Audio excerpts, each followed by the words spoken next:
Good morning, all. I hope you slept well. Whew. I had a lot come to me yesterday. My husband's been bothering me. What do you know? Golly, I had so much come to me yesterday. I don't even know where to begin. Sheesh. When mistakes can't be fixed, they can only be buried. Yeah, there's certain mistakes out there that cannot be fixed, it seems. They can only be buried.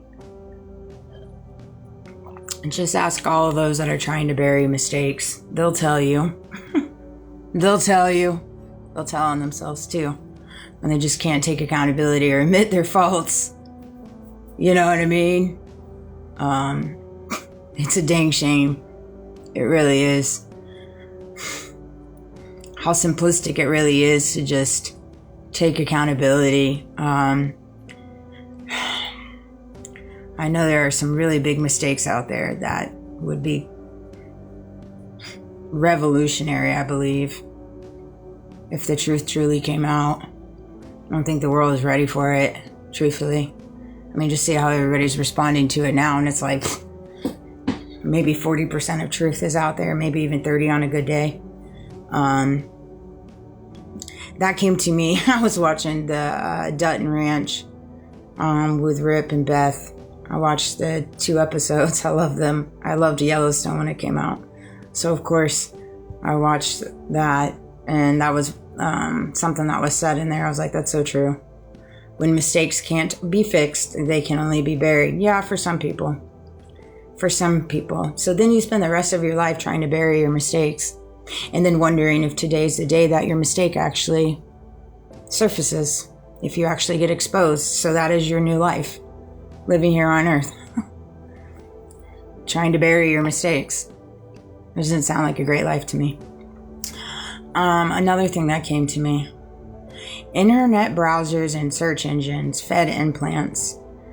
Drug dealers somehow staying under the radar, yet funneling drugs to keep people low vibrational and controlled, implants that walk amongst us. That came to me yesterday. Whew.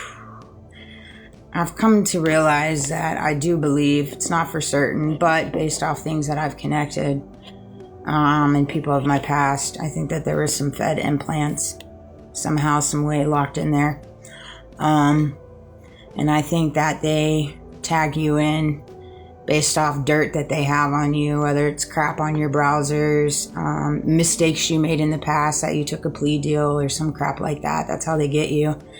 You know what I mean? And then you become their little pawn on the board, where they get to move your strings.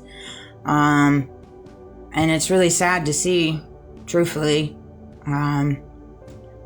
how common and how many there are, really. I never in my wildest dreams, but now looking at it, there were so many red flags blatantly in my face. And I've been a very naive person. I've been a very gullible person. I've been a very loving person. I'm still all of those things. I'm still very much all of those things. However, I'm a little bit wiser. I have a little bit more knowledge, have a little bit more strength within me. I carry boundaries. I carry expectations, not only for myself, but for others. I demand respect in different ways. I give respect, but I also demand it. It's a two-way street. You don't just freely give respect when you're constantly disrespected. It just is a poor recipe for yourself, not for anybody else, but truly for yourself. You're going to be the one hurting in the long run if you constantly give respect to people and they're not respecting you. But that's something that came to me. I'm not going to go too much in depth for that. People know who they are. They know their placement on the food chain, And if you find yourself on the fence where you are one of those that are just pouring out certain things into this world that intentionally hurts other people, no matter if you're being controlled by higher forces or not, at the end of the day, again, it ends up hurting you. In the long run, it ends up holding you back because you carry a conscience within you. I watched a Tucker Carlson interview. It was a comedian that he was interviewing. I don't know his name, but it was a phenomenal interview. Oh my gosh. Just hear it. There was a couple times. There was one time where we literally said the exact same word at the exact same time. Literally. That was the word.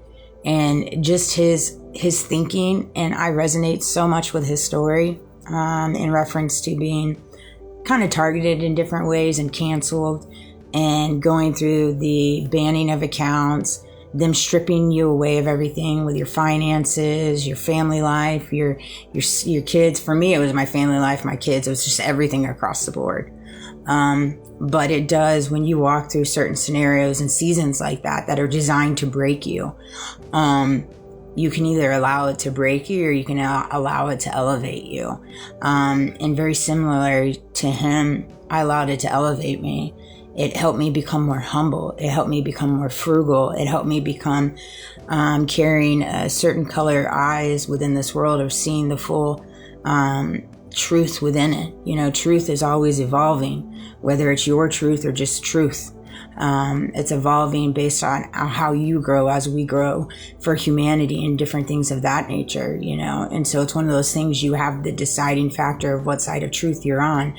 And when I say what side of truth you're on, I mean, like, what kind of person you are, what your character is, what your integrity is, what are your values, how do you carry your honorability, you know, do you advocate for others, do you treat people fairly, do you try to move mountains, not to judge, do you lead with a forgiving heart, not for them but for you? You know, these are all different things. You try to mirror the characteristics of God as best you can and recognize what Jesus Christ did on the cross. You know, you don't try to carry the godlike role. You try to become as close to God as you can.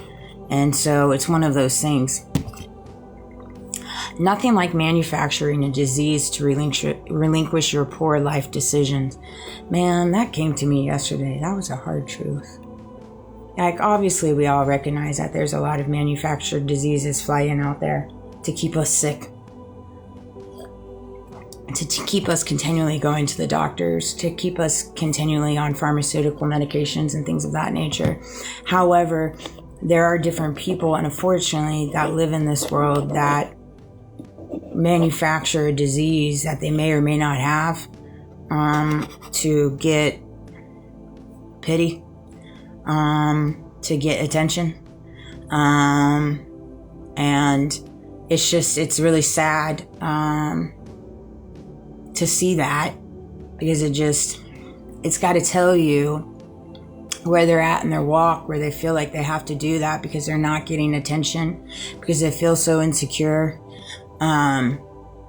It's sad, you know. It breaks my heart in a lot of different ways, because as well as I sit here and say that, I know that these cases are true in some instances, and it's one of those things. You know, to each their own. We all have free will in our actions. We just do. And then because we have free will in our actions, we have free will in our choice, we are the ones that have to answer to them. And it's whether you answer to them loudly, you own your mistakes, or you try to bury them, it still surfaces, you know, because of your consciousness. Because people aren't as dumb as people think they are. People recognize different things that are in front of their face. They maybe just not say it because it's just not their place to say it. It's not their place to say it, truthfully. You know, if I get in a conversation with somebody, depending on how the conversation flows, I'm not going to sit here and just start calling people out. That's their path. That's their walk. They got to find their way through it. It's not for me to judge why people do the things they do. It's for me to focus on myself and move for an example. When things come to me, I'm going to start talking about them. If I have nothing to hide, it shouldn't bother you. Yeah, I know that's right. For some reason, when I talk about things, it really fluffers people. I don't understand that. It's like, why? If you have nothing to hide, why do you care what I talk about? You know what I mean? It's one of those things. Like, it doesn't bother me, truthfully, what other people talk about. I wish people talked about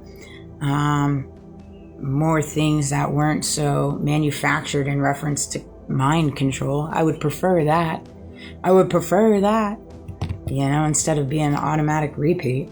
Some of these people are just like little sims, little bots. Religion only decides people if you allow it to divide. Oh, okay. I saw Jennifer Aniston said something about religion dividing people. I'm going to make another video for this.